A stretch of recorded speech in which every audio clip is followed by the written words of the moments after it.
No, que esa es ganancia. Ahí está. Ahora sí.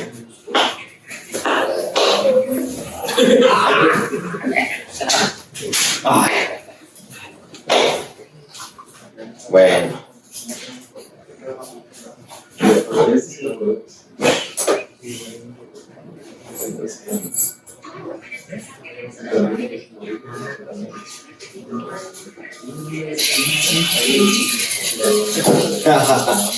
Bueno, vamos a empezar la clase. Soy alemán, residente de segundo año de terapia intensiva. Y el tema de hoy es. ¿Vale? Como que no te vean desde aquí. Sí, mi corazón aquí se me encuentra. Sepsis en el Gran Quemado.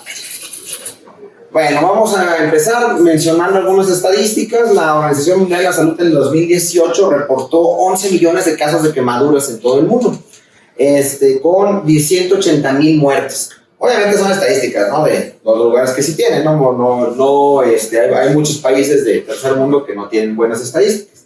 Y pues son buenas noticias, ¿no? Porque la mortalidad realmente ha disminuido en comparación con las estadísticas del 2011, que se reportaban 300,000 muertes al año por quemaduras. Y esto es gracias a los avances tanto quirúrgicos como en el control hemodinámico y manejo de las heridas de los pacientes. Sin embargo, la principal causa de muerte que no se ha podido modificar sigue siendo la infección y la sepsis en este grupo de pacientes.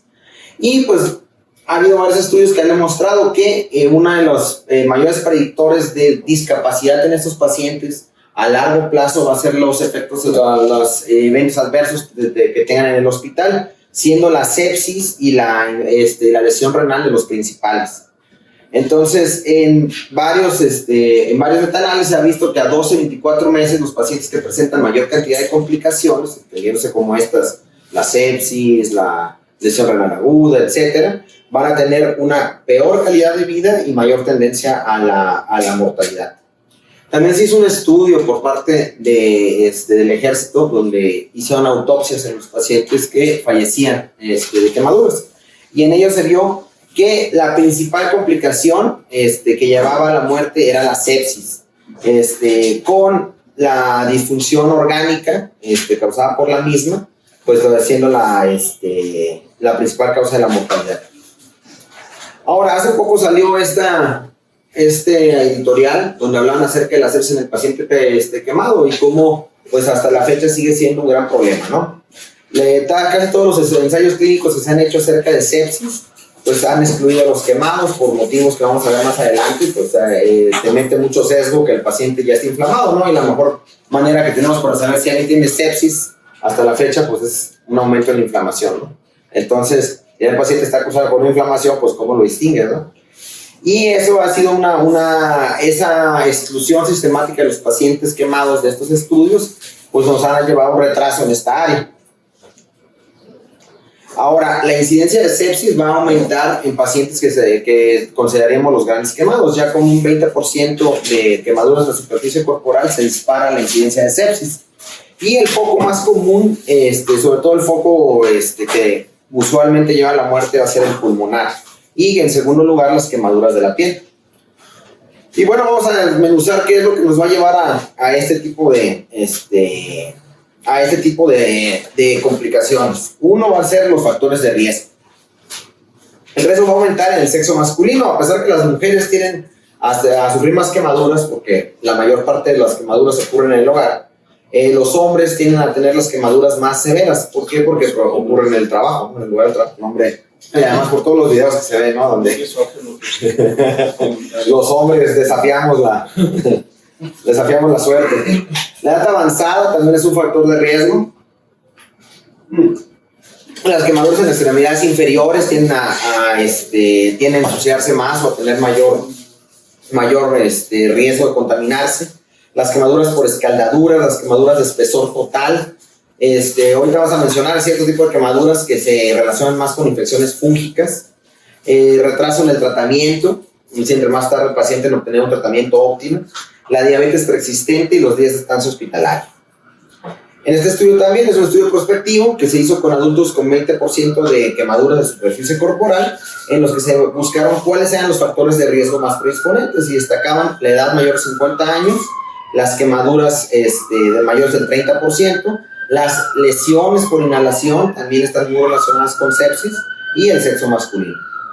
La herida y la escara de la quemadura, esa también va a tener, desde ahí vamos a empezar con problemas. La quemadura muy similar a cuando tenemos un proceso isquémico, va a haber un área central que ya está muerta, entonces ahí no hay nada que recuperar, ya el tejido está destruido, pero va a haber un área, digamos, que es parcialmente recuperable, una zona que si se hace una buena reanimación en el paciente, se aportan nutrientes, pues podríamos todavía rescatarlo. Inmediatamente que ocurre la lesión por quemadura, se generan una gran cantidad de citoquinas proinflamatorias que hasta cierto punto pues, nos van a provocar una reacción de hiperemia alrededor de la quemadura, pero esta zona hiperémica es potencialmente recuperable.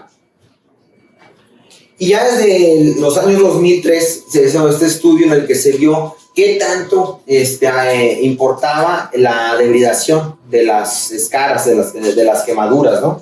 Y si esto afectaba la colonización bacteriana. Y pues bueno, se veía claramente que entre mejor estuviera, la incisión y se quitara el mayor cantidad de tejido no vital, no viable, pues era menor la cantidad de gérmenes que se iban a generar o la cantidad de colonización, que es un aspecto muy importante que tenemos que tener en cuenta. No es lo mismo colonización que infección, y eso va a tener relevancia en estos pacientes. La colonización la vamos a mencionar con la ausencia de infección invasiva, menos de 10,000 bacterias por gramo de tejido.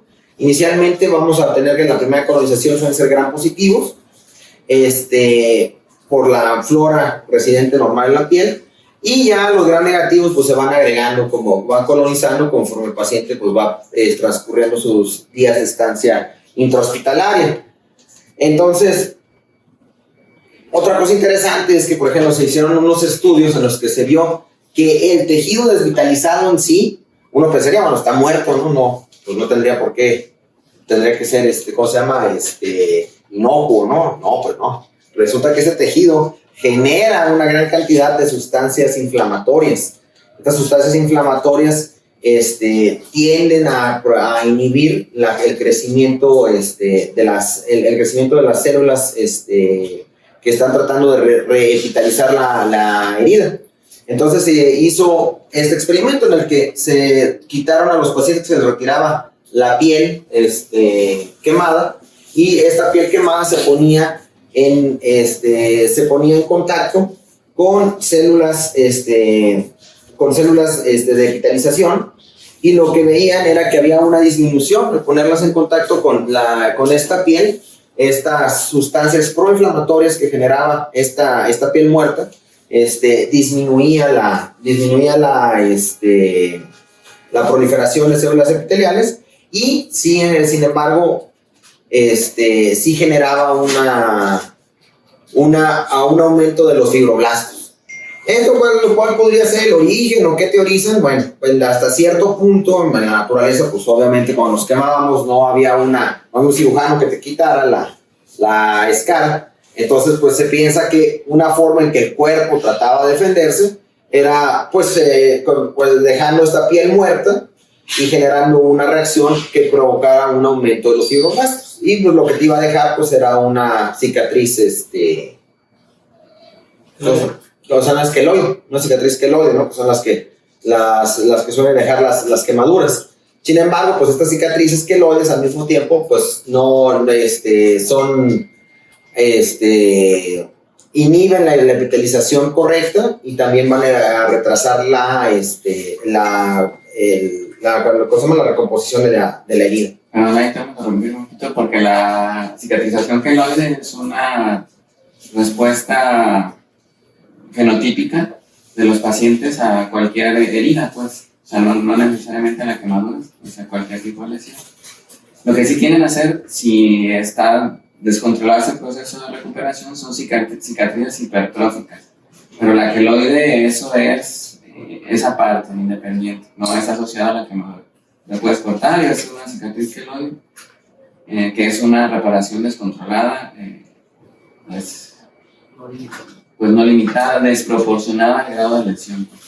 Que si nos ha tocado ver pacientes quemados con cicatrices queloides que están cada rato regresando a la unidad para hacer cirugías de, pues casi paliativas, porque están pacientes, se llama Luis García, ¿no? Que tiene la cara toda con una cicatriz, pues bien horrible, o sea, pues, totalmente desproporcionada, queloide. Pero pues sí, por eso les ponemos vendas compresivas o prendas compresivas que son individualizadas con el tamaño del paciente para evitar cicatrices, pero hipertróficas, ¿no? Y bueno, mencionando esto, hay una cosa que tenemos que tomar en cuenta es que ¿alguien va a conocer la kombucha? A los que les gusta lo naturista o que sean así que les gustan las cosas exóticas. La kombucha es un té que hacen los asiáticos desde hace miles de años, pero realmente lo que hacen es una fermentación. Entonces, lo que hacen es el té, le echan una cosita que es como un hongo, que con los azúcares del té lo dejan descansar como una semana, y ese hongo se va a encargar de matar a las bacterias. Y lo que va a crear es una capita, que lo que es una capa, va a haber bacterias que no son dañinas. De hecho, mucha gente luego le da por hacerlo en su casa, y a veces ahí lo que se puede contaminar y te puede provocar bacterias sí patógenas, pero pues realmente bien hecho, pues el hongo supone que tiene muchas, el té tiene que supone muchos beneficios, ¿no? Antiinflamatorios, etcétera, etcétera. Pues es un medicamento, es un té naturista, ¿no? Pero mira, lo que querían que vieran era cuando lo pones al microscopio. Una música de...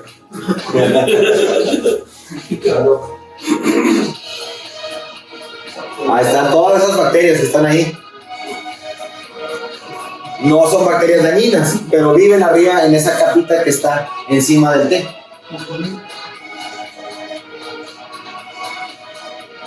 Y es un té chino. Y básicamente, ¿qué es esa capita? Pues es un biofilm, que eso va a tener mucha importancia en lo que vamos a ver ahorita. Una vez que ocurre la quemadura, pues todo se muere, ¿eh? O sea, no solo se muere la célula, se mueren también las bacterias que estaban ahí. Y eso ahorita vamos a ver por qué tiene relevancia a la hora de pensar en poner antibióticos profilácticos. Entonces, realmente la quemadura original es estéril, porque barrió con todo el fuego, ¿eh? Entonces, pero conforme se empieza a colonizar esa quemadura, empiezan a llegar bacterias, y estas bacterias tienden a formar pues de hecho salió este artículo de la revista Nature que podríamos considerar el biofilm hasta una nueva forma de vida bacteriana. Realmente es como que las bacterias sean una ciudad, entre ellas así, muy bien organizada por niveles, en los que se protegen en sí mismas de antibióticos, de las agresiones externas, de las defensas del cuerpo. Y estos biofilmes tienen un ciclo de vida. Inicialmente tienen una adhesión inicial, después empiezan a tener una organización interna, posteriormente empiezan, algunas bacterias entran en hibernación, otras se hacen activas, y empieza a organizarse de tal manera que generan un líquido alrededor de ellas mismas, donde comparten tanto material genético como nutrientes. Y posteriormente, la última etapa, ya que está maduro el biofilme, empiezan a desprenderse. En las orillas del biofilme se empiezan a desprender partes de estas bacterias que pueden colonizar, pues ya sea que estén en un catéter, en la misma herida, en contacto con la sangre, pues pueden mandar estas partes del biofilme a los sitios distales del cuerpo y pues colonizar, ¿no? Entonces, puedes tener este biofilme en una parte del cuerpo y terminar colonizado por las bacterias del biofilme en otros lugares distales, ¿no? Y bueno, pues en cuanto a cómo funciona esto, pues miren, aquí se hizo un estudio de los biofilmes que ocurren en las heridas de los pacientes con sepsis. Aquí hicieron un estudio microscópico de un sitio de esclerotomía y vieron que había una población mixta de bacilos y cocos, o sea, en los biofilmes conviven diferentes especies de bacterias, como un Zootopia, pero de bacterias. Ya cuando lo ves ahí en el microscopio electrónico, pues pueden ver toda la diferencia de bacterias, que todas las diferentes especies de bacterias están viviendo dentro del biofilme y pues conviven de manera, pues pacífica entre ellas. Y bueno, una de las cosas que se vio es que estas bacterias aquí presentan alrededor de ellas mismas un polisacárido extracelular, que es la manera en la que comparten entre ellas tanto material genético como nutrientes, que permite que aunque las bacterias que no están en contacto con el huésped, pues puedan seguirse nutriendo y reproduciendo. Entonces aquí también, ahí se puede ver, estas son las bacterias y esta es la sustancia, los proteoglicanos que se encuentran entre ellas, ¿no? Y pues aquí está otra vez magnificado. Incluso en los biofilmes pueden no solamente haber bacterias, puede haber también hongos que no forman necesariamente parte del biofilme, pero se adhieren a él. Entonces, pues realmente es una estructura sumamente compleja y que nos va a causar mucho problema porque son estructuras que no alcanzan los antibióticos, ¿no? En las que estos microorganismos pues, se protegen. Ahora, esta es una carrera entre el organismo, entre el paciente quemado, sus células que están buscando revitalizar la herida, y las bacterias, pero es una carrera pues que lamentablemente el quemado pues está perdiendo, porque una bacteria puede en un solo día, una sola bacteria transformarse en cerca de 10 millones, ¿no? Por la velocidad a la que se reproducen. Mientras que una célula epitelial pues, se queda bastante atrás, ¿no? Entonces, recordando nada más esto, pues es una carrera en la que las bacterias la llevan de ganar. ¿Y cuáles son estos microorganismos que nos van a provocar estas infecciones o cuáles son los más relacionados con las infecciones en los quemados? Bueno, en la cronología de las infecciones vamos a tener que primeramente, muy acorde con la población que hay en la piel, esto no significa que sean lo que les había dicho, ¿no? Que la quemadura esté colonizada, la quemadura esté estéril originalmente, pero alrededor de la quemadura pues puede haber piel viable, ¿no? Entonces, esas bacterias que están alrededor de la quemadura pueden eventualmente colonizar y vamos a tener que son gram positivos los que vamos viendo en los primeros días de hospitalización.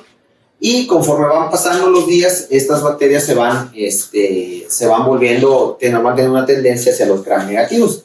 Y por tanto, las primeras infecciones que vamos a tener van a ser infecciones de la piel y tejidos blandos. Más adelante, un poquito más adelante, la neumonía sigue siendo el segundo lugar donde vamos a tener más aparición de focos infecciosos. Y posteriormente ya infecciones del tracto urinario, infecciones del torrente sanguíneo. Y pues ya empieza a hacer su aparición la Pseudomonas aeruginosa, ¿no? Y las enterobacterias, como los gram negativos predominantes. Aquí otra vez, pues tenemos cuáles son los microorganismos más comunes. De los gram positivos, el Staph aureus es el que va ganando, afortunadamente más que el meticilino resistente, no es tan común. De los gram negativos, pues la gran ganadora es la Pseudomonas aeruginosa en cuanto a los quemados. Y en los hongos, la cándida sigue siendo la de mayor prevalencia. Con los virus y la reactivación de los virus, pues aunque a veces no toman, no les damos tanta importancia, en las reactivaciones de citomegalovirus y de herpes simples, pues sí son, sí llegan a aparecer en los pacientes quemados complicando los cuadros. Aquí también en este estudio se va viendo cómo va cambiando la flora, ¿no? Y la colonización en el paciente quemado, y cómo esto se va variando a través del tiempo, ¿no? Inicialmente con un predominio de gram positivos y hacia los últimos días, conforme van avanzando los días de hospitalización, van apareciendo hongos e incluso pues, bacterias nosocomiales como la Acinetobacter. Y bueno, pues entre aquí el más destacado de los gram positivos, les decía el Staphylococcus aureus, va a ser la principal causa de infección temprana en los pacientes quemados. El uso de antibióticos nos ha traído un estafilococo sumamente difícil de controlar, que es el resistente a la meticilina. Afortunadamente no tan preponderante ya en nuestro ambiente, pero sí hay muchos lugares donde supera el 10%, ¿no? De las infecciones. Y pues es una infección oportunista que tiene la capacidad de iniciar en un lugar y provocar colonización a diferentes órganos. Es muy virulento. Y pues les digo, pues es uno de los principales gram positivos que nos va a dar problemas en el quemado. Y de los gram negativos, pues está la Pseudomonas aeruginosa. Ya 5 a 7 días después de la lesión empiezan a colonizarse. También junto con hongos y virus. La Pseudomonas aeruginosa vamos a tener que es un gram negativo que ha tenido preponderancia o ha aumentado por el uso de antibióticos de amplio espectro. Es un gram negativo muy adaptable, puede sobrevivir en gran variedad de ambientes y tiene una baja permeabilidad en su membrana, entonces resiste tanto antisépticos como antibióticos. Aquí hay otra gráfica donde tenemos la frecuencia de bacterias ya en el ámbito intrahospitalario. A pesar de que la Acinetobacter sigue siendo, pues es como en otros pacientes de la UCI, es una presencia constante, la Pseudomonas por mucho empieza a superar su predominio en los pacientes quemados. Y una cosa importante es que la mayoría de las infecciones en los quemados son infecciones polimicrobianas. Entonces hay que tener esto en cuenta porque muchas veces al hacer cultivos podemos encontrar bacterias o organismos que a lo mejor en otras circunstancias no les daríamos importancia. Entonces sí tomar en cuenta que el que tu paciente tenga sepsis, puede tener esta sepsis no solo por un organismo, sino por 2 o 3 al mismo tiempo. Entonces no desestimar lo que encuentres en el cultivo, especialmente por eso, ¿no? Porque no necesariamente le puedes estar echando la culpa a una sola bacteria en este grupo de pacientes. Bacterias multiresistentes, pues lamentablemente también van a tener, va a aumentar la presencia de las mismas conforme el paciente dure más en estancia intrahospitalaria. Si tuvo antibiótico-terapia previa, por eso es muy importante el ser juiciosos a la hora de iniciar los antibióticos, aunque estés en el cero, hay que esperarse un poco y ver antes de iniciarlos. Hacer una incisión de quemaduras inadecuadas y los dispositivos médicos invasivos. Ahorita vamos a ver las recomendaciones que hay. Eso de los dispositivos médicos invasivos, pues es un área de controversia. Y bueno, pues los multiresistentes más comunes es la Pseudomonas aeruginosa, la Strenotropomona maltófila, Acinetobacter, ¿no? Y el MRSA. Y las infecciones virales también vamos a tenerlas en estos pacientes. Pueden, por el estado de inmunocompromiso, tener resurgencia de un virus herpes simple, citomegalovirus, y pues esto va a ocurrir, el herpes zóster también va a ocurrir en mayor frecuencia en la piel que se está revitalizando. Entonces son infecciones virales que nos pueden comprometer tanto la recuperación de la herida como provocarnos problemas sistémicos en el paciente. Y pues hasta la fecha no se ha visto, ¿no? que el que tú le des antivirales al paciente tenga algún efecto para bien. Entonces deberíamos hacer este diagnóstico a través de una PCR. Vamos a ver más adelante a lo mejor cuáles son los biomarcadores que nos pueden servir. Las infecciones fúngicas es otro problema. Estas también hay que pensarlas en los pacientes, sobre todo cuando ya tienen tiempo hospitalizados. Ocurren por lo general hasta la segunda semana de la lesión dérmica. La Candida albicans va a ser por mucho el más común. Sin embargo, el uso del fluconazol, a muchos nos gusta el fluconazol porque pues, no tiene una toxicidad baja, es barato, y ya te sientes a gusto, pero la realidad es que se está provocando que aumente una cantidad de cándidas que son resistentes, ¿no? A los azoles. Entonces, en este contexto, pues habría que considerar que si estás realmente pensando en una infección fúngica en un paciente quemado con sepsis, pues tal vez el fluconazol no sea la mejor idea y deberías iniciar con una caspofungina. En cuanto al aspergillus, se correlaciona más estrechamente a las infecciones letales. Lo vamos a ver más en las lesiones por inhalación. Entonces, también tomar en cuenta eso. Los pacientes que tienen lesión por inhalación pueden tener mayor susceptibilidad a sepsis por aspergillus. Y los zigomicetos suelen ser parásitos de las plantas. Los zigomicetos a veces van a cobrar importancia, sobre todo en las quemaduras. Las quemaduras no solamente son por llama, ¿no? Los más comunes, pero pueden ser como nos platicó el Chuy, por quemaduras químicas, puede ser porque eléctricas, etcétera, etcétera. Pero también, por ejemplo, cuando alguien se cae de un carro, ¿qué pasa? Porque lo es arrastrado, pues tiene una quemadura, es una quemadura por fricción. Entonces, cuando tú tienes un paciente que tiene una quemadura por fricción y tienes una sepsis, pues debes de mantener en mente que esa quemadura, muy probablemente al contrario de otro tipo de quemaduras, no es una quemadura que inicialmente esté estéril. Y una de las cosas en las que puedes pensar es una infección por zigomycetos. Entonces, nada más para tomarlo en cuenta en esa población muy especial de las quemaduras por fricción.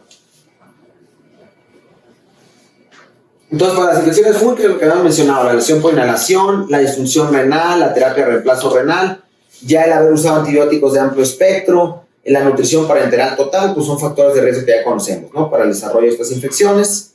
Y recordar que pues entre mayor sea la superficie de área corporal involucrada, pues mayor es la posibilidad de la infección por hongos. El fluconazol, lo que les había dicho, pues hay que tener cuidado, ya no debería ser de primera opción.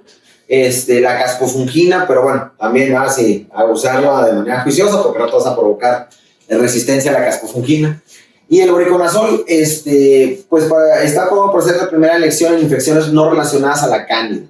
Y después de ese, pues la anfotericina liposomal con todas las complicaciones que esta nos trae.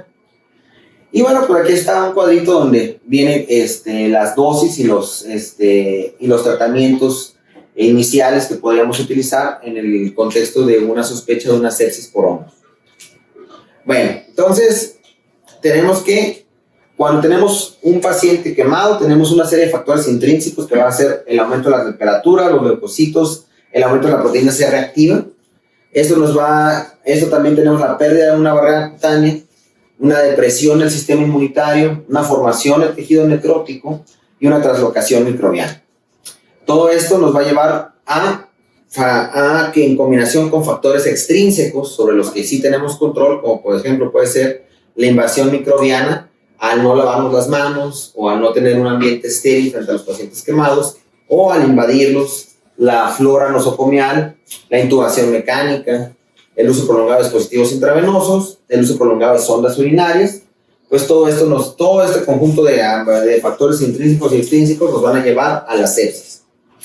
Y haciendo aquí un paréntesis para mencionar el uso de antibióticos profilácticos. Ante todo esto, pues surge la duda, ¿no? Yo vivo ya con las cabras, estoy en el monte, entonces llega un paciente quemado, lo voy a mandar al tercer nivel, pues me da miedo, ¿no? Se va a infectar, está muy feo la quemadura. Le voy a iniciar un antibiótico profiláctico. Pues no, porque lo que tenemos que tener una visión más amplia de que es un paciente que va a permanecer mucho tiempo probablemente hospitalizado, va a tener, muy seguramente va a desarrollar infecciones, y al yo estarle iniciando antibiótico de manera innecesaria, pues lo único que voy a producir va a ser resistencia a las próximas infecciones que el paciente desarrolle. Como vamos a mencionar más adelante, una de las fuentes de infección en estos pacientes son por la translocación bacteriana, por su misma flora, pues. Va a haber un aumento de la permeabilidad intestinal y esto te va a provocar una translocación bacteriana, y si esas bacterias ya han estado expuestas a antibióticos, pues van a ser bacterias que van a ser resistentes. Entonces realmente no hay una evidencia para iniciar el antibiótico de manera profiláctica. Otra cosa importante es la fuga vascular y el estado hipovolémico. No voy a profundizar tanto en eso, ya Brandon nos dio ahí una idea importante acerca de cómo la disfunción endotelial del helicocáliz nos provoca una fuga a tercer espacio, y con eso nos va a provocar un mayor aumento del choque hipovolémico en los pacientes quemados. Nada más recordar que hay una microvasculatura que se encuentra entre las células, entre el endotelio y el pericito, y cuando se pierde esta vasculatura por la lesión térmica, lo que vamos a provocar es que esta circulación o esta microcirculación que hay se pierda, con la consiguiente extravasación de tejidos, que pues nos va a provocar tanto que no lleguen los nutrientes adecuados a los tejidos, a las células, como una liberación de citoquinas inflamatorias. Y estas, pues las más conocidas o las que más nos van a importar van a ser el tromboxano, la prostaglandina E2, la histamina y la bradykinin, los mastocitos y los factores de necrosis tumoral, la interleucina 1 e interleucina 6. No entendemos todavía bien cómo funciona todo esto, que de hecho este estudio es reciente, es del 2015. A unos ratoncitos les quemaron sus orejitas y lo que veían era cuál era cuáles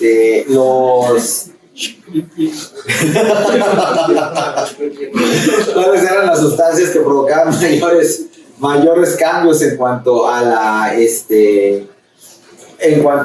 la permeabilidad capilar. Y donde se vio que tiene la proteína que se vio que tiene una importancia que no conocíamos o que no había sido tan estudiada, era la B-caderina, que permite mantener cierta estabilidad en la barrera del endotelio. Y al verse expuesta a la histamina o a la bradiquinina, hay un desensamblaje, le llaman, de esta proteína, y vean cómo cambia. Ahí no es muy notorio, pero sí se vean cómo se llena de hoyitos. Entonces, estas parece que tanto la histamina como la bradiquinina son de las principales sustancias que nos van a provocar este aumento de la permeabilidad vascular. Y, pues lamentablemente, los ratones sí se ha visto que bloquear tanto la histamina como la bradiquinina, ellos utilizaban esta sustancia, y antihistamínicos, pues sí tenía cierta mejoría, ¿no?, en cuanto al edema. Sin embargo, pues en los seres humanos todavía no se ha visto. Entonces son líneas de investigación prometedoras, pero todavía en modelos murinos, ¿no? Y aquí básicamente es lo mismo, ¿no? Es una forma en que vemos cómo la B-caderina mantiene unida esta membrana, pero ante esta respuesta inflamatoria, pues se rompen, se traslocan esta proteína y aumenta la permeabilidad. ¿Qué más va a pasar en el paciente quemado? Vamos a tener una disregulación inmunológica. Los que más o menos se acuerdan un poquito de inmunología, no me acordaba, la verdad lo tuve que repasar, o sea, mejor me hago bolas, pero ahí va. Tenemos una inmunidad innata y una inmunidad adquirida. La inmunidad innata es la que actúa de manera inmediata, y la inmunidad adquirida es la que mantiene esa respuesta inmune de manera ya más específica, más selectiva al agente agresor. Entonces, pues vas a tener que las células, sobre todo los linfocitos T, van a tener una diferenciación para ese tipo de respuesta inflamatoria. Y aquí vamos a tener dos tipos en ese tipo de reacción vamos a tener en la división de los linfocitos T, los linfocitos T helper 1 y los T helper 2 y los T helper 17 y los linfocitos T reguladores. Los linfocitos T helper 1 van a ser los de la respuesta inmediata, van a ser los que nos van a tratar de destruir esa reacción, van a aumentar la reacción inflamatoria, van a tratar de destruir la agresión, van a aumentar las citoquinas inflamatorias, mientras que la respuesta de los T helper 2 por lo regular se relaciona más con una respuesta alérgica, suele en circunstancias normales, pero en el contexto de un paciente quemado va a relacionarse con una respuesta inflamatoria persistente. Va a mantener esta respuesta inflamatoria no tan fuerte, pero sí de una manera persistente, que perdura, se continúa, de manera que termina siendo pues patológico. Aquí los linfocitos TH17 son los que tratan de mantener este balance entre la respuesta TH1 y la respuesta TH2. Y los linfocitos T regulatorios son los que van a tratar, también cobran gran importancia, tratando de inhibir la respuesta inflamatoria. Entonces lo que buscamos es una especie de balance, ¿no? Eso sería lo ideal. Sin embargo, lo que tenemos es en estos pacientes, vamos a tener una respuesta TH2 dominante, en la que la respuesta inflamatoria no va a ser lo suficientemente fuerte como para destruir a los agresores microscópicos, pero sí va a mantener un hipercatabolismo. Entonces, todo esto nos va a provocar una disregulación que va a ir hacia la inmunosupresión. Y pues las células afectadas por esto, ¿cuáles van a ser? Los neutrófilos. En este experimento, donde otra vez volvieron a quemar ratones. Lástima, pero así fue, lamentablemente. Estudiaron los neutrófilos de 3 grupos de ratones. Unos eran los ratoncitos a los que no les hicieron nada, que eran el grupo control, y vieron sus neutrófilos y sus características. Luego, ratoncitos a los que los quemaron en un 5%. Y luego ratoncitos a los que los quemaron en más de un 25%, tipo una gran quemadura. Y lo que llamó mucho la atención es la diferencia tanto morfológica como en las citoquinas que producían estos neutrófilos, ¿no? Entonces vamos a ver que los ratoncitos normales, sus neutrófilos, por ejemplo, casi no producen sustancias antiinflamatorias. Sin embargo, hasta cierto punto, ante una agresión bacteriana, pues sí pueden producir factor de necrosis tumoral alfa, interleucina 1, o sea, las interleucinas inflamatorias. Y cuando los ratoncitos eran quemados un 5%, pues aquí sí había un aumento de estos neutrófilos, tenían una predilección hacia una respuesta inflamatoria TH1, o sea, una respuesta inflamatoria rápida, con un aumento con una transformación de los macrófagos a macrófagos agresivos, de los que fagocitan las bacterias, mientras que cuando los neutrófilos de los ratoncitos que eran quemados más del 25% tenían una predilección al revés, hacia una respuesta de inmunosupresión.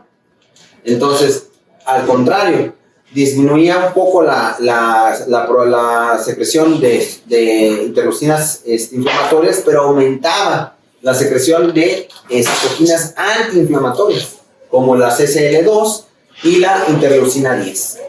Entonces, pues ya desde ahí vemos que realmente los neutrófilos de los pacientes quemados, sobre todo los grandes quemados, van a tener una predilección hacia montar una respuesta antiinflamatoria y una respuesta inmunosupresora. Ahora los macrófagos, sin meternos muchos en líos, nada más mencionar que se diferencian en macrófagos M1 y macrófagos M2. Los M1 son los comelones, los que destruyen, los que se comen a los antígenos, y los M2 son los macrófagos que tratan de buscar reparar tejidos. Entonces hay una diferencia entre estos, y pues es un espectro, ¿no? Un tipo de macrófago se encuentra en un espectro inflamatorio y en el otro tipo en un espectro antiinflamatorio. Ya lo que mencionábamos acá atrásito, los neutrófilos tienen que ver en la diferenciación de estos macrófagos, y como veíamos, los macrófagos de los ratoncitos que eran quemados más del 25% tendían a inducir a que los macrófagos se transformaran en un tipo M2. Y luego nos vamos a la otra célula, que son las otras sospechosas, que son las células linfoides innatas. Estas hay varios tipos. La que nos interesa aquí es la célula linfoide innata tipo 2, que son las que tienen más que ver con una respuesta inflamatoria, una respuesta de inmunosupresión, y tienen mucha importancia sobre todo en la translocación bacteriana. Este es un video que sacó hace poco a la revista Nature, donde te explican ahí cómo funcionan estas células linfoides innatas. Básicamente las células linfoides innatas, la 1 y la 2, producen una reacción cuando la mucosa, cuando la flora intestinal empieza a salirse de control, empieza a ponerse rebelde. Las tipo 1 y las tipo 2 generan una reacción inflamatoria que las destruye, no permite que esta mucosa intestinal, que las bacterias de esta mucosa intestinal se trasloquen. Sin embargo, las células linfoides innatas tipo 2 montan una respuesta específica hacia los parásitos. Entonces, al predominar este tipo de células linfoides innatas, no se monta una respuesta contra las bacterias. Entonces, ¿y qué es lo que pasa? Bueno, pues dentro de todos los trastornos inmunológicos que tiene el paciente quemado, pues se ha visto que una de las cosas que los azota es que tiende a haber un predominio, tiende a haber una conversión de estas células inflamatorias innatas a tipo 2. Entonces, todo es parte de la respuesta inmunosupresora, ¿no? Entonces, hay un aumento de las células linfoides innatas tipo 2, y esto que va a provocar un aumento de la translocación bacteriana, ¿no? Ya se quitan esos policías que evitaban que las bacterias de la flora intestinal se translocaran y pues viajaran al torrente sanguíneo. Entonces, pues ante todo esto, pues vamos a tener un ciclo vicioso que nos va a llevar a una disregulación inmunológica, que va a hacer al paciente que el paciente quemado actúe como un paciente inmunosuprimido. Entonces, así resumiendo todo, pues tienes una lesión por quemadura, tienes las DAM, que son los patrones moleculares asociados a daño, que causan inician nomás con la quemadura, pues son creados por las mismas células del huésped. Posteriormente, cuando hay una agresión bacteriana, pues se agregan las PAM y pues se realiza esta respuesta inmunoinflamatoria, que como dijimos, pues nos va a provocar los monocitos, va a haber un aumento de las interleucinas inflamatorias, va a haber una disminución en la presentación de antígenos y eso nos va a llevar a un estado de inmunosupresión. Las células T van a llevar a un aumento de las interleucinas 4, interleucinas 10, que son antiinflamatorias. Los macrófagos nos van a llevar a una disminución. Recuerden que va a haber un predominio de macrófagos tipo 2, pues entonces va a haber una disminución de la fagocitosis y de la actividad bactericida. Y los neutrófilos igualmente pues van a estar, como les había explicado, pues, más orientados hacia la antiinflamación. Todo esto nos va a llevar a una mayor inmunosupresión, multiplicación bacteriana y pues eventualmente a la sepsis. Igualmente aquí ilustramos lo mismo, pues es un balance, ¿no? Entre una respuesta de una excesiva inflamación y una excesiva inmunosupresión, que lamentablemente en el paciente quemado la respuesta que se tiende a generar en el gran quemado es un desbalance hacia la inmunosupresión. Y pues nada más mencionar también el hipercatabolismo de la lesión de quemadura. Esta, pues ya sabemos que la lesión por quemadura nos va a provocar una respuesta del sistema nervioso simpático, liberación de catecolaminas, glucocorticoides, un hipermetabolismo cardíaco. En el riñón va a haber aumento del flujo, sin embargo no va a haber buena oxigenación y va a empezar a aumentar el amonio, los productos de desecho del nitrógeno, y va a haber cambios en la grasa. La grasa normal se va a transformar en grasa parda con aumento de la termogénesis. Los músculos van a presentar un catabolismo tratando de llevar energía al hígado. El hígado se va a sobrecargar, no va a poder con toda esta carga del hipermetabolismo y vamos a terminar con un hígado graso. Y todo esto nos va a llevar a periodos de hiperglicemia, hiperlipidemia, pérdida de la masa muscular y finalmente este catabolismo nos va a llevar a una predisposición a la sepsis y a la muerte. Y pues ya sabemos desde estos estudios que se realizaron en el 2000 que este estado catabólico puede durar, pues ahí menciona, ¿no? La mayor parte para los 12 meses. Los pacientes tenían un catabolismo superior al de un paciente de su misma edad. Un paciente quemaba un catabolismo superior a un paciente de la misma edad. Pero incluso llegó a haber pacientes en los que hasta 3 años después seguían con un hipercatabolismo. Entonces, esta respuesta inflamatoria va en descenso, pero realmente tarda mucho tiempo en regresar a la normalidad. Todo esto se va juntando, existe lo que le llamamos el segundo hit, que es cuando cada vez que estos pacientes se someten a una cirugía, vuelve a iniciar una respuesta inflamatoria, y pues todo esto nos va predisponiendo a una colonización, a una infección bacteriana, ¿no? ¿Qué va a seguir este patrón por lo regular? Una colonización, una infección local, una infección más invasiva, la sepsis y el choque séptico. Y bueno, empezando, ¿dónde empieza esa sepsis? La infección va a ser de la quemadura, de la infección de la herida por la quemadura. La excisión de la herida por quemadura, la excisión temprana se considera el estándar de atención, ¿no? Es lo primero que quieres hacer, de ser una buena excisión de la herida, y con eso, como habíamos mencionado, pues disminuye el riesgo, ¿no? El objetivo de la quemadura es la excisión de todas las quemaduras de espesor local dentro de la primera semana. Eso sería lo ideal, lo que buscaríamos. Y pues se mostró desde el 2016 en un metaanálisis que les iba mejor a ese tipo de pacientes. Ahora, ¿cuándo sabemos que está la quemadura infectada? Pues la verdad es que es difícil saberlo. Esta quemadura pues podría parecernos a nosotros infectada, sin embargo la quemadura en sí misma va a tener un área de hiperemia alrededor. Entonces, ¿cómo diferenciar si realmente la quemadura está infectada o es la reacción local por inflamación? Bueno, esta herida se les figura que está quemada o que está infectada.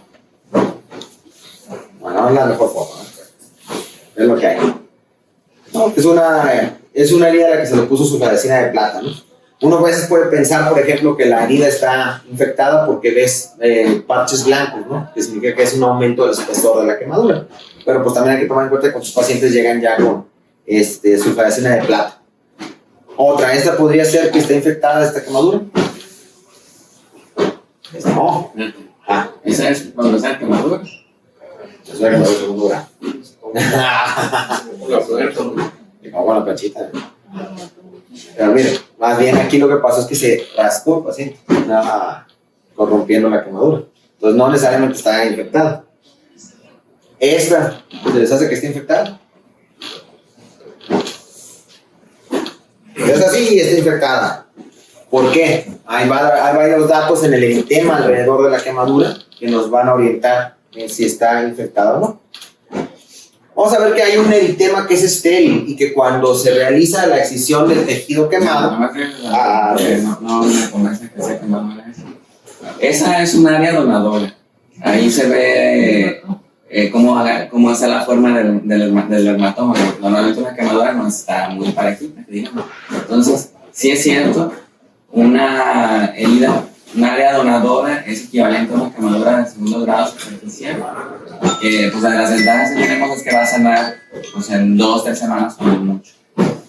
Ese tipo de quemaduras las ponemos en posición de cubierta para tratar de aumentar la velocidad de regeneración, que es el famoso epifast, pues, que son queratinocitos vivos incubados en vitro que sacan de los prepucios de los bebés. Sacan los prepucios de los bebés, les hacen circuncisión y ponen a cultivar a esos queratinocitos y se los ponemos ahí en el área donadora. Ahora, ese paciente, pues se ve que en esa área donadora se raspa. Y la otra, pues sí tiene celulitis ahí. Pero tú ya ibas a hablar de eso. Bueno. Entonces, bueno, una de las cosas que nos puede orientar es que esa área de eritema, cuando quitas el tejido quemado, suele desaparecer a los 2 o 3 días. Pues. Entonces, porque era la reacción que provocaba, lo que les decía, ese tejido quemado es muy inflamatorio. Entonces, una vez que lo retiras, suele resolver esa área de eritema. Ya cuando es una celulitis real, entonces va a haber cosas que nos van a llamar la atención. Una, va a haber edema acompañando a la área eritematosa. Va a haber hiperestesia, o sea, va a estar disminuida la sensibilidad. Va a aumentar la sensibilidad.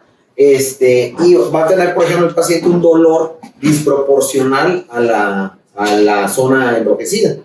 Entonces, un paciente que tiene una zona eritematosa alrededor de la herida quemada, con edema, con hiperalgesia, con un dolor desproporcionado, pues hay que aumentar ahí la sospecha de una infección, ¿no?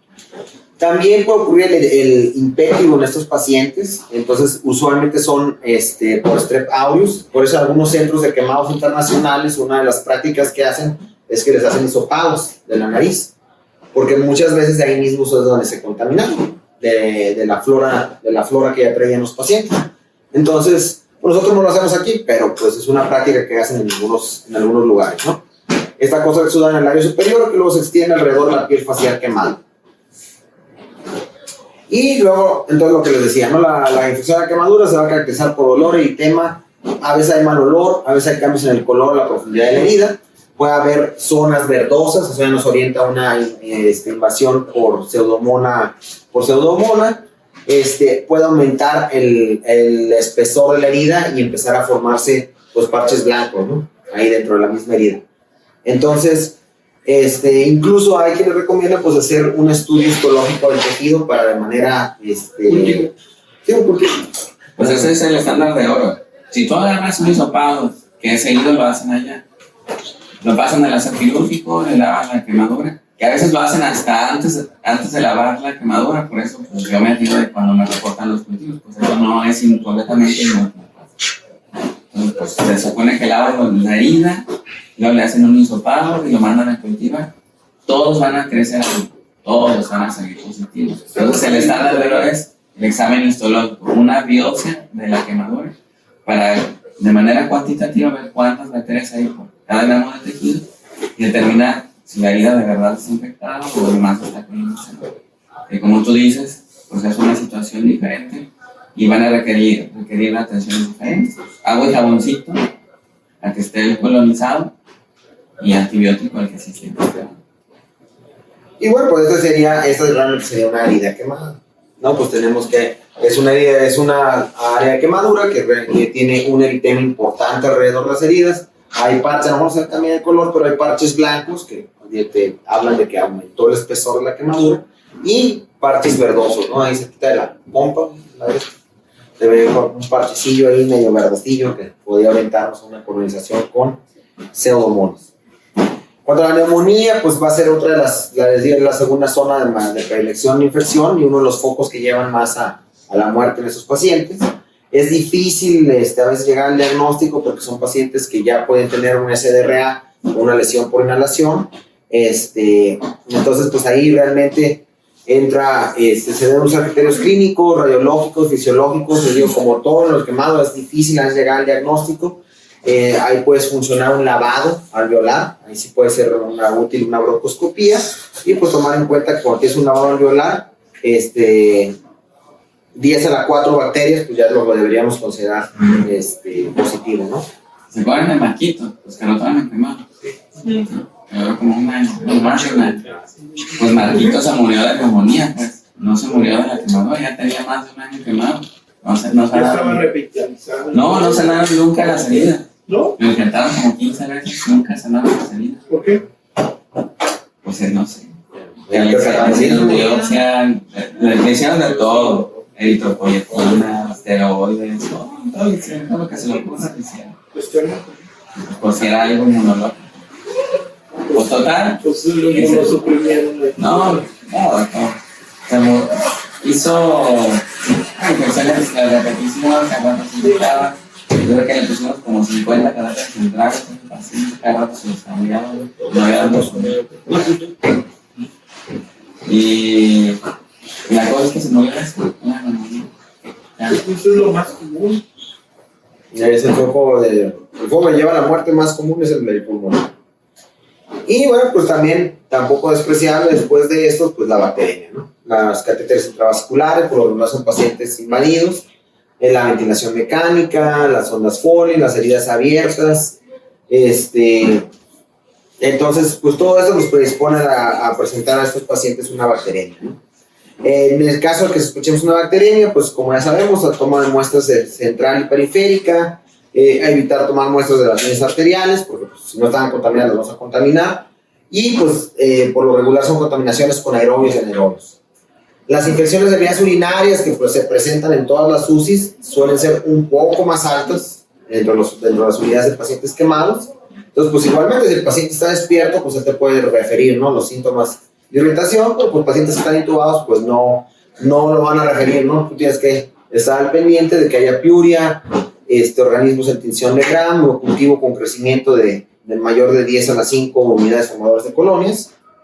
Y pues esas son los principales focos que vamos a tener. Ahora que viene lo bueno, ¿cómo vamos a diagnosticar la sepsis? Esa es una bronca. El diagnóstico de sepsis, bueno, la American Burn Association sacó desde el 2007 sus criterios de sepsis. Ya, entonces lo puse como. No como lo del civil. ¿Está completo? Sí.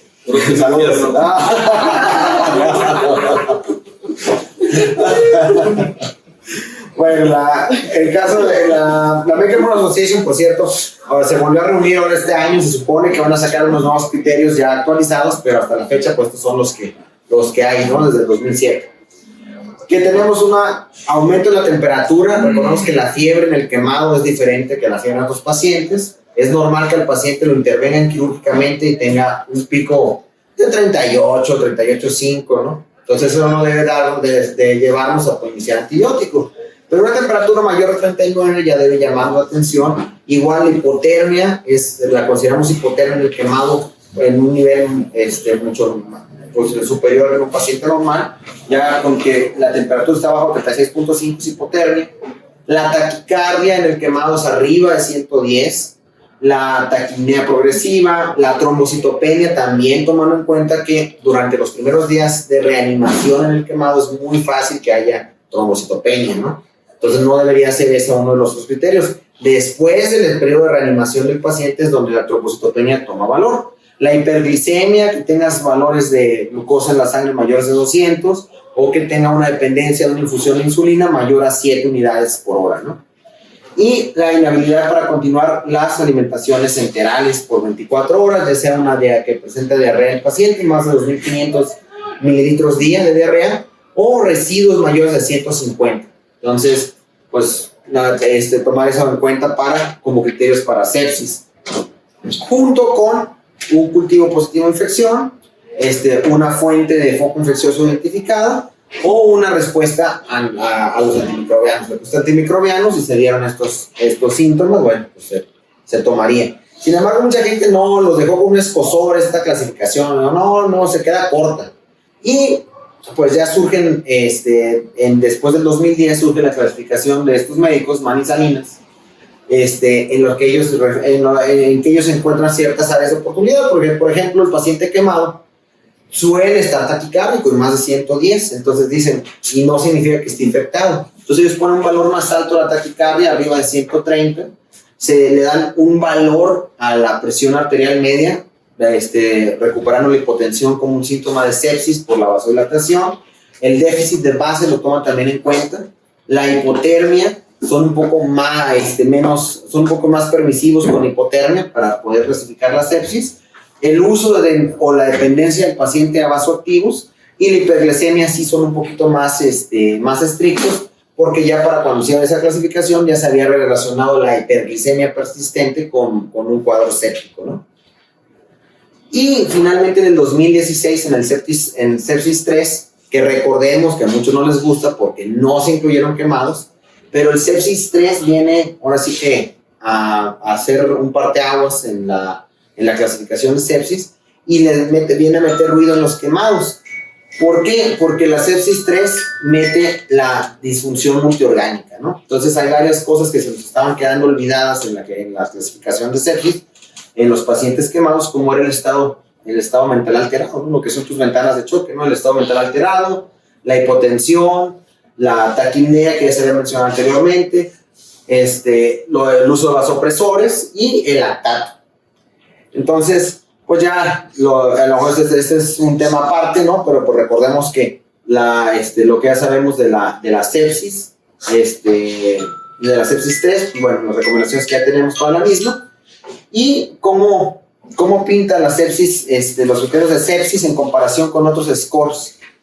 Bueno, pues aquí hicieron la comparación del sepsis 3, el Mann Salinas y la American Burn Association, y por lo regular, la que tenía mayor sensibilidad era el sepsis 3. ¿Y esto a qué se debía? Bueno, pues ellos llegan a la conclusión de que el hecho de que sepsis 3 le dé mayor preponderancia a la taquipnea, al estatus mental alterado, y a las variaciones de temperatura, a la taquicardia y a la hipotensión, le daba una mayor sensibilidad sobre los otros scores. ¿Eso significa que los olvidemos o que nos dejemos utilizar? No. Como en cualquier otro ámbito de paciente crítico, entre más scores le apliques a tu paciente, pues mayor va a ser la posibilidad de que detectes una sepsis temprana, ¿no? Pero nada más para recordar que ahorita, pues sepsis 3, a pesar de que no incluyo quemados, por el uso de o su énfasis en la disfunción multiorgánica, pues ahorita viene siendo la que tiene más, pues mayor sensibilidad. Y bueno, pues este fue un estudio, ahí no quedó medio recortado, pero este fue otro estudio que se hizo en comparación con un centro en Zurich de quemados, que tenía su propio sistema, y hicieron una comparación igual de sepsis 3, el American Burn Association y el score que tenían los pacientes en este centro de Zurich, y pues igualmente, ¿no? Se vio que ¿cómo se llama? En este caso, la American Burn Association tenía un valor predictivo positivo mayor que los criterios del CIRS. Entonces, pues todavía es controversial, ¿no? A pesar de que el CIRS y el sepsis 3 todavía, en muchos estudios parece tener mayor sensibilidad, ha habido otros estudios que prefieren seguir usando la American Burn Association. Y bueno, pues también aquí mencionar que en esto que los predictores para identificar la sepsis Se hizo este estudio retrospectivo en un solo centro de quemados, en febrero del 2015 y en 2016, y se vio que y dividieron entre los signos tempranos y los signos tardíos. Y se vio que lo más común que te puede alertar de sepsis tempranamente es la fiebre, la hipotermia, la taquicardia, la taquipnea, náusea y vómito, mientras que los signos tardíos eran la acidosis láctica, la oliguria y la leucopenia. Así también como la diseminación, la acumulación intravascular diseminada. Y bueno, pues todo esto nos lleva a, si hacemos como que juntamos todos los criterios, pues realmente lo que vas a necesitar es un cultivo biológico positivo, una identificación de un foco infeccioso, una respuesta clínica a los antibióticos, o 3 o más de los signos clínicos que habíamos mencionado, ¿no? En cuanto a los biomarcadores, con esta dificultad que hay de identificar la sepsis en estos pacientes, los biomarcadores tienen una relevancia pues única en estos pacientes. Entonces se ha estado buscando el biomarcador perfecto, que muchos dicen que no existe. Entonces el biomarcador ideal en sepsis en estos pacientes debería ser capaz de distinguir entre la inflamación del paciente quemado y la inflamación por sepsis, que nos marque una respuesta, una terapia antibiótica que sea rápidamente detectable, que sea costo efectivo, y que no sea invasivo. Y pues tenemos para elegir biomarcadores un chorro, ¿no? Conocemos en modelos murinos y en animales, una gran cantidad de sustancias que se generan durante el proceso séptico, pero realmente son pocas las que realmente han sido útiles a la hora de aplicarlas en la práctica. Vamos a empezar para agarrar vuelo, nada más, la más sencilla. Ya Pues, se acabó tu tiempo como la piñata. Ya mero acabamos, ¿no? Ya, No te lo mira. pues ya le siguen después, ya se acabó. El tiempo se Ni acabó. modo. A ver, ¿dónde se anota? Yes. 50. No, es. Me fueron 50. No son 50. ¿Cómo no? Dijiste que eran 120 y vas en las 70. No, voy en la 92. Fue la 92. Te faltó el 30. Ahí. Pues van rápido. Pues ya, Ya, ¿Para qué miras? la puedo dar mañana. Hasta las 10, 11 aquí. ¿O? no, pues. ¿La terminamos mañana o ya? Sí, mañana. Ya que estaba bien emocionado. Ay, ya va a empezar lo bueno, hombre. Hay una hora y Ya, para el próximo año le toca a dejar 2 horas. quemado de 10, con 40 minutos. Ahora entiendo que yo no leí ratas quemadas. Ay, pero es lo más padre. Ratas quemadas. Ay, no. Mira,